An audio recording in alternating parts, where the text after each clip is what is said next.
lady, Melania, she didn't look like Camilla. That's right. But of course, she's a beautiful.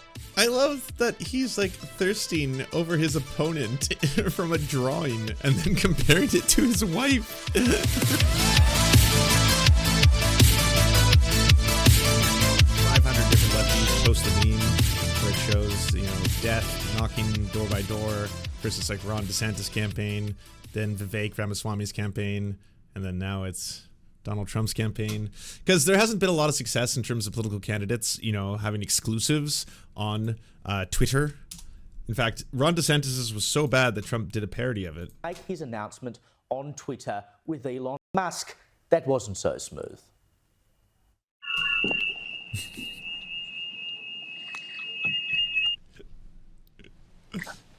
Now it's quiet. Joining us from, I'm broadcasting live from Twitter headquarters. It's David Sachs here. Elon is sitting next to me, and we want to welcome you to this historic Twitter Spaces event. And tonight, I'm pleased to introduce two individuals who've done more to loosen the. All right, sorry about that. Yeah, if you all forgot, it really was this bad. It was so bad, and then all of a sudden, immediately, like as it was just like an obvious train wreck, and like, oh my god, why did you all do this? They went into boast mode, just like, oh, our numbers are so crazy, we're crashing the servers. And it's like, you should be able to handle a single Twitter Spaces of which you had a lot of like advanced notice, right? Whatever you got to tell the engineers or your tech teams to be able to do behind the scenes, you do that and you prepare. There's going to be potentially a very, very large amount of people going into this specific Twitter space. Let's make sure it doesn't crash. We know how to do that. We have the technology. Let's do that. That we've got so many people here that I think we are kind of melting the servers, which is a good sign. Not the fireworks you're hoping. Yeah, so that went to the parody that Trump released, making fun of people who use Twitter Spaces for their campaigns. Hilfa, I don't think they can hear me. I can hear you fine, George. Just speak to the I don't think George knows how to use Twitter. Hello, can you hear me now? Can I please make my big announcement now? Everyone just... Hello! Just shut up, George. This is a parody. Oh, they didn't leave the best parts? Oh, you cut out the best bits, probably because it gets really homophobic. Yeah, it's a really, really homophobic comedy sketch. But yeah, that was a thing that happened because of how disastrous it was. But don't worry, Donald's to the rescue. In the hours leading up to the conversation on X Spaces, this seemed to be the case. Trump posted 10 times on X, his first post on the platform since August 2023, and a sustained period of activity since he was notoriously banned from the platform on his part for spreading election conspiracies ahead of the attack on January 6. But Trump, who also stayed online for hours after the event, instead returned to Truth Social, the platform he built after being kicked off of X. He shared more than a dozen updates or truths, encouraging followers to go out and vote in primaries in Minnesota and Wisconsin for the candidates that he was endorsing. Around 1:20 a.m. on Tuesday morning, hours after the event had been wrapped, Trump finally posted a link on Truth Social to a recording of the conversation with Musk. But rather than link directly to the recording on X, Trump posted the link of the recording of the event from his own YouTube channel. Later, Trump posted another link to the conversation, this time a recording on his video sharing site Rumble. While Trump has a much larger following on X than Truth Social, 90 million versus 7.5, there's other considerations to take into account. Trump owns a 60% stake in Trump Media and Technology Group, which owns Truth Social. A part of his deal with the company, he's obligated to post on Truth Social before posting on any other platform, with exceptions for campaign and political content. The price that TMTG shared also fell Monday after Trump began posting on X, which could be consideration for Trump, given that he has to wait until September 19th. A 6-month lockout period expires before he can sell any of the shares he holds in the company. Musk knows that keeping Trump happy on his platform is possibly key to reinvigorating X, but at the end of the day, Musk is still looking out for himself. During the conversation on Monday night, right after agreeing with Trump's take on electric vehicles and U.S. oil drilling that would appear to directly contradict Musk's own business interests, Musk proposed that he would take on the role in a potential Trump administration as a government-efficient body. I'd love it, Trump said in response. I'm not going to play the whole thing. It's so goddamn boring. These are the topics: assassination attempt, stopping illegal immigration, importance of a strong president, inflation, debt, climate change, sustainable energy. And saturated all of our data lines, like basically hundreds of gigabits of data were saturated. Hundreds.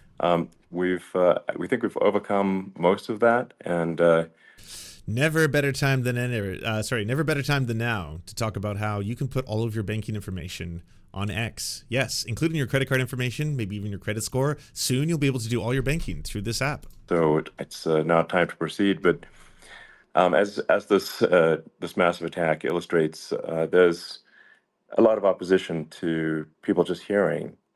Yeah, of course. That's the only way that explains this. Not my ineptitude or completely fucking destroying this platform. It's because there is a massive cyber that is attacking me, causing a DDoS attack, hundreds of gigabytes of data apparently. And that's because people don't want to hear the truth. And they're scared of what we're going to say. It has nothing to do with me running this company to the ground. What President Trump has to say. And but I'm honored to have this conversation. I want to emphasize it's a conversation, and it's really intended to just get a feel for what Donald Trump is just like in a conversation.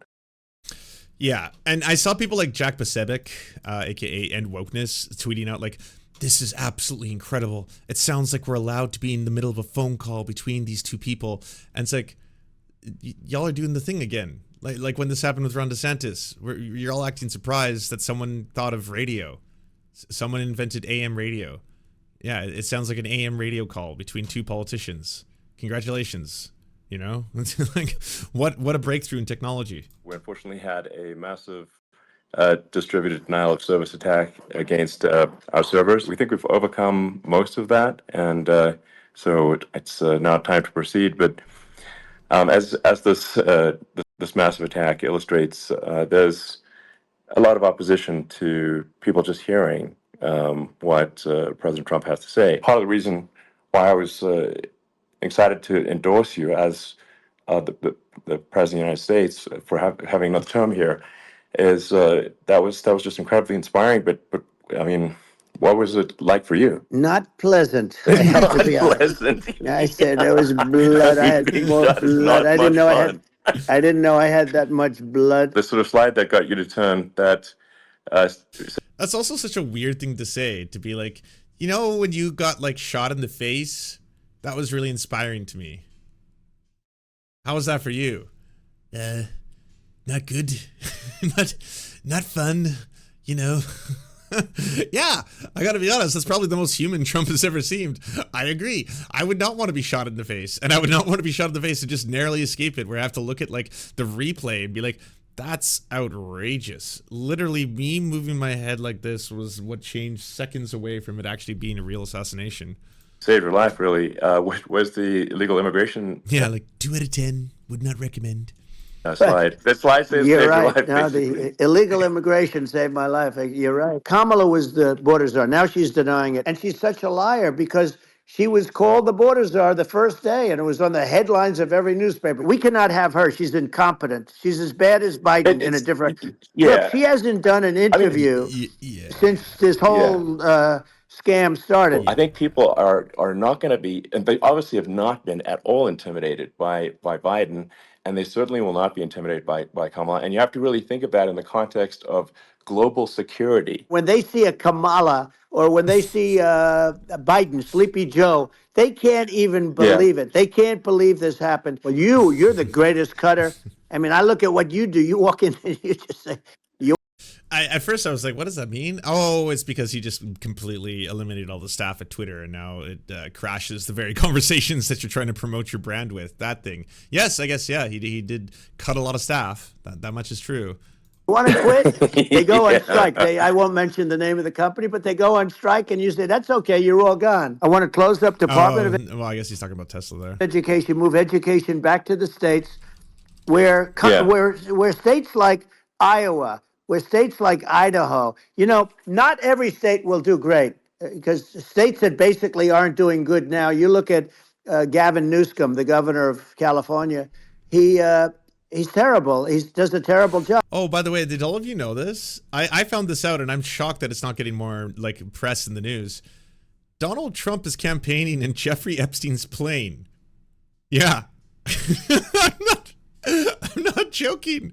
He's campaigning in Jeffrey Epstein's plane right now. That's an active thing that's happening. Trump spent the weekend flying around America on a plane previously owned by Jeffrey Epstein. Former President Donald Trump's campaign reportedly used a private jet previously owned by convicted sex offender Jeffrey Epstein for his recent campaign travel, according to an investigation by Julie K. Brown of the Miami Herald. This development has reignited discussions about Trump's past associations with Epstein.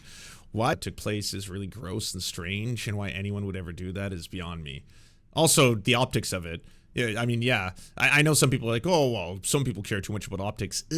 When you're running for the president of the United States, I think that's probably the one job where optics are of the utmost importance. And yeah, just rolling around in Epstein's plane, pretty fucked up, you know? I saw a picture of her on Time Magazine today.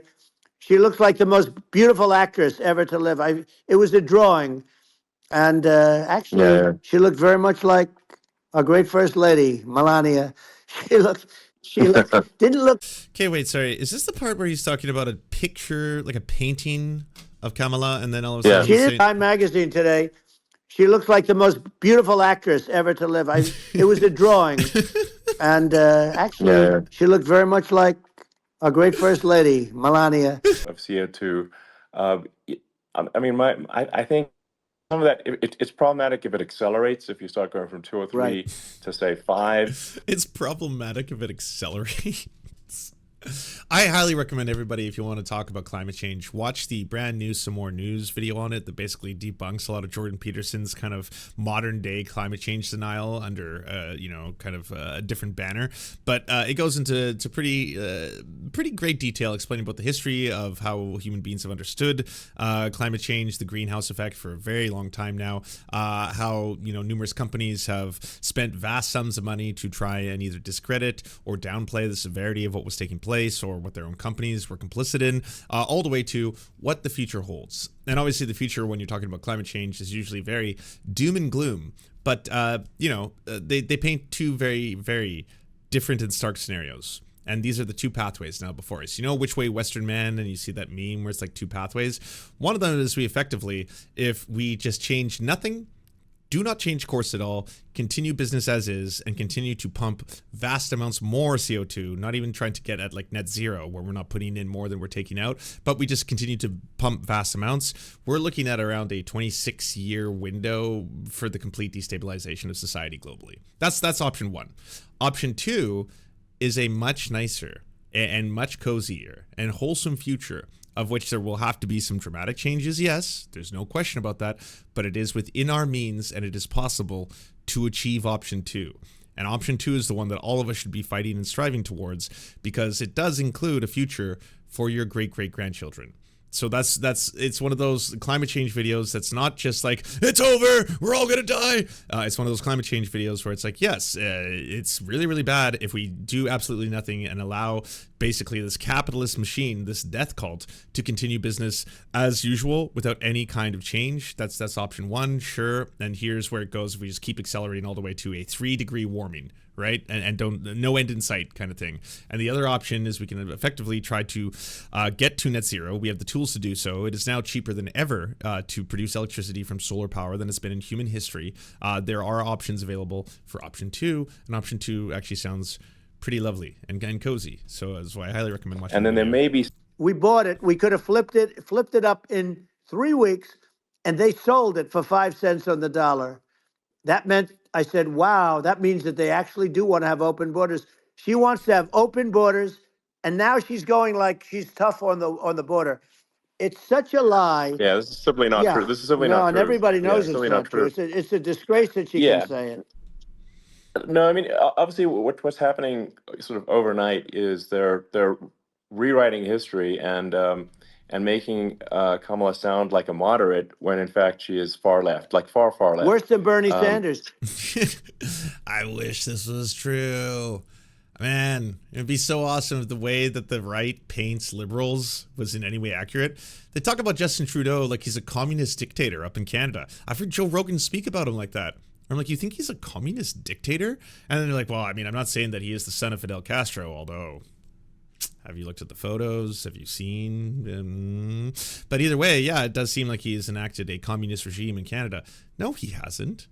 He's been pretty steadfast on pretty hardcore neoliberal policies that have resulted in now the burnout. The reason there's Trudeau burnout is that at this point, his policies, like most neoliberal policies, benefit the very few, the elite, the capitalist class. And as you continue down that pathway, yes, the average everyday working class is going to be like, well, this guy doesn't have our interests in heart. What's the other guy offering? The other guy's like, I care about working people. And then you're like, I guess he cares about working people. He said it out loud. It has to be true. So we're going to go with that guy instead. That guy, the I care about working people guy.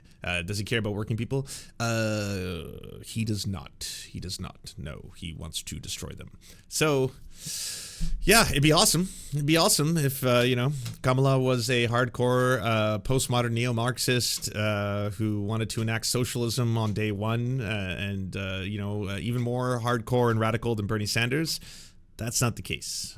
She is a capitalist. She is considered more liberal by far than Bernie Sanders. She's a radical left lunatic. And if she's going to be our president, very quickly, you're not going to have a country anymore. And she'll go back to all of the things that she believes in. She believes in defunding the police.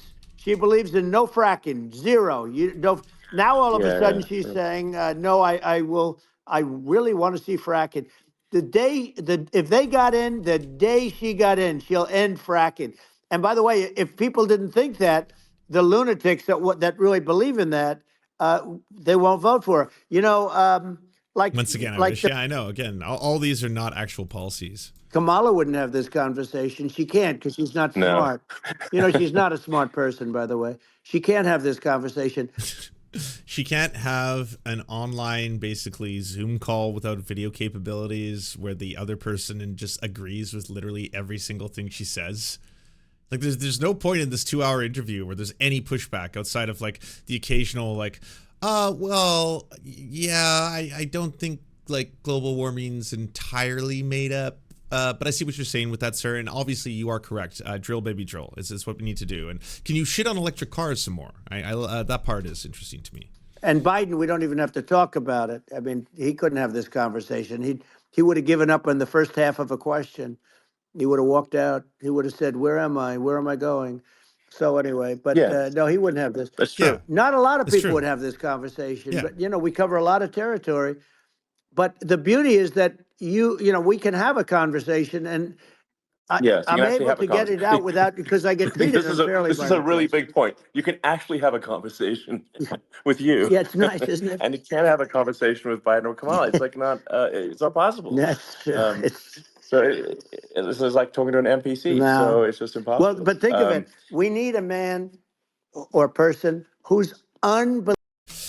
By the way, here's Kamala talking with Xi Jinping, something that Trump said would never happen. Today in Bangkok, I greeted President Xi before the APEC leaders retreat. I noted a key message that President Biden emphasized in his November 14 meeting with President Xi. We must maintain open lines of communication to responsibly manage the competition between our countries. We have to responsibly manage our competitiveness between each other. You are so interdependent upon one another, though. It's such a ridiculous thing to consistently try and be like, yeah, there's a lot of friction between the U.S. and China. They're at our yes, there could be manufactured political friction for sure, and there could be the whole like let's start a tariff war. That'll definitely benefit the consumer here in America, but ultimately you're very interdependent on each other. Your economies are intertwined. You are frenzies whether you like it or not. Unbelievably sharp in order to stop all the nuclear danger and all the dangers that I'm talking about. And I got along with all these. I got along with Kim Jong-un. We had dinner. We had everything. And he really liked me, and I got along with him really well. By the way, he's the absolute boss over there. A lot of people said, oh, do you think he really... That's for sure. Let me tell you, I saw things that you don't want to know about. He is the boss. But we had a good relationship. And he doesn't like Biden. He considers him a stupid man, he said. He's a stupid man. Well, there it is. I was waiting for it. I saw Hassan tweet about that, being like, he just called him a stupid head. And I was like, he didn't. Oh, he did. Fucking 5-year-old politics. Yeah, he's a stupid head. Dumb, low IQ, no brain. I have big brain, much bigger, the biggest. At least he speaks his mind. But, in this country, you're not sort of allowed to say it, but I guess you are. You should be allowed to say it if it's true. But we need smart people, and we need people that have an ability to lead. and she doesn't have that ability. Can you imagine? Now, you know Chairman Xi very well. Can you imagine her and him negotiating or No, it's even silly. It would be standing silly. together? It is, the whole concept Yeah. is ridiculous. She is terrible. She's terrible. But she's getting a free ride. I It saw a would, picture of yeah, her yeah. on Time Magazine today. She looks like the most beautiful actress. I commented Donald Trump was going to lose this convention. Now my account has been flagged for suspicious activity. Oh man, there's such snowflakes. Like, if you ever wanted a bigger example, look what he did as soon as he took over the platform. And then he was like, yeah, comedy is legal, free speech will reign. He's banning the word cisgender and cis? Are you kidding me? How fragile are you? All right, Donald Trump making a return to what was once his favorite social media platform last night. He was interviewed by Elon Musk, streamed live on X, formerly Twitter. And while it started out with a delay due to tech issues, Trump wasted no time sounding off about his political opponent, Kamala Harris. Yeah. Look, she hasn't done an interview since this whole scam started. And say what you want. This was a coup. Oh, there he is. This was a coup of a president of the United States. He didn't want to leave, and they said we. He didn't want to. He stepped down. You're allowed to do that. He didn't want to leave. I mean, I'll agree with you in the timeline of events. It did seem like he was going to like cling on to this for as long as possible, but eventually, yeah, he got the message. He was like, yeah, this is just not going to fly. And every single person who told him not to step down was wrong. All of you should listen to the left more, I gotta say. But I'm proud of our coup. It was a wonderful coup. I'm a Canadian, and I helped participate in that coup. It was a digital coup, and it was done by shitposters. And we shitpost the President of the United States, Genocide Joe, to step fucking down. We can accomplish anything. Our powers now combined. It's amazing. We can do it the nice way, or we can do it the hard way. In the 2-hour-long chat with the tech entrepreneur, Trump awful. insulted Harris several times, calling her third-rate, incompetent, and a radical left lunatic. Trump had been leading Biden in many polls in battleground states, but is now trailing Harris in some of those same states. Many listeners noted that at times Trump's speech sounded slurred. His campaign team has not responded to a request for comment on the way Trump was speaking. So the interview itself got off to a rocky start with people unable to join the audio conversation. 18 minutes into what was supposed to be the start of the interview, Musk said that the platform was under a cyber attack. That hasn't been confirmed. Prior to the interview, Trump resumed posting to X for the first time in a long time. Trump's access to his account was reinstated a month after Musk took ownership of the site. He had been suspended by the platform's previous owners in the aftermath of the January 6th attack on the U.S. Capitol. All right, joining me now to discuss is Eric Ham. He is our CTV News political analyst. First of all, why do you think, Eric, Trump wanted to go back on Twitter or X? I think the reason Donald Trump did this is because this gave him a wider, larger platform. And I think he saw it as an opportunity to blunt that momentum that we're continuing to see with. I like, this is the same argument with the whole Aiden Ross thing, you know, and I know that there's a lot of people online who are saying that apparently like Kai Cenat was reached out by the Harris team. I think they were reached out by the Trump team. I think the Trump team is trying to reach out to all of these different like corners, online venues where, you know, they think that they're going to make inway.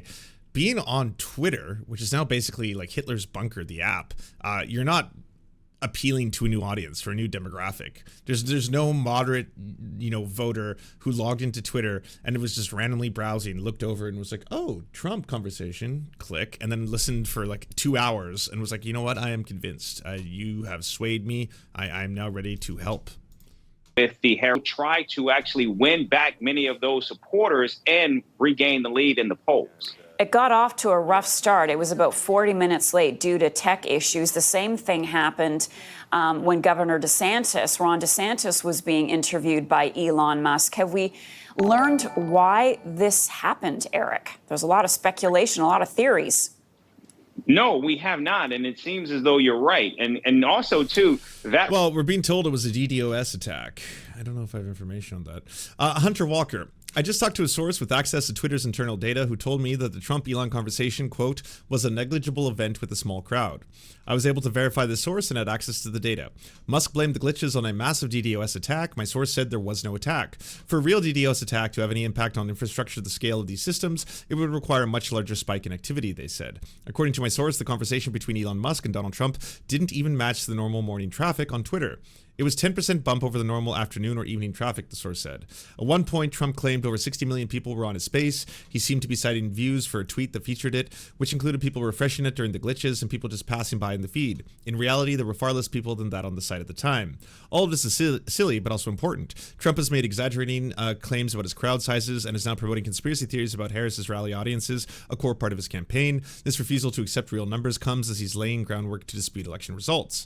And also, massive blow to his ego. But yeah, the whole Elon Musk as a platform is now giving people access they'd never have before. You're just seeing, look at the numbers. They speak for themselves. Millions and millions. So the leftist mafia started experimenting with streaming on Matt Binder's account. And wouldn't you believe it? All of a sudden, we're getting views we never had before. We're getting 6,000, 7,000 live viewers. And I was like, but the chat is empty.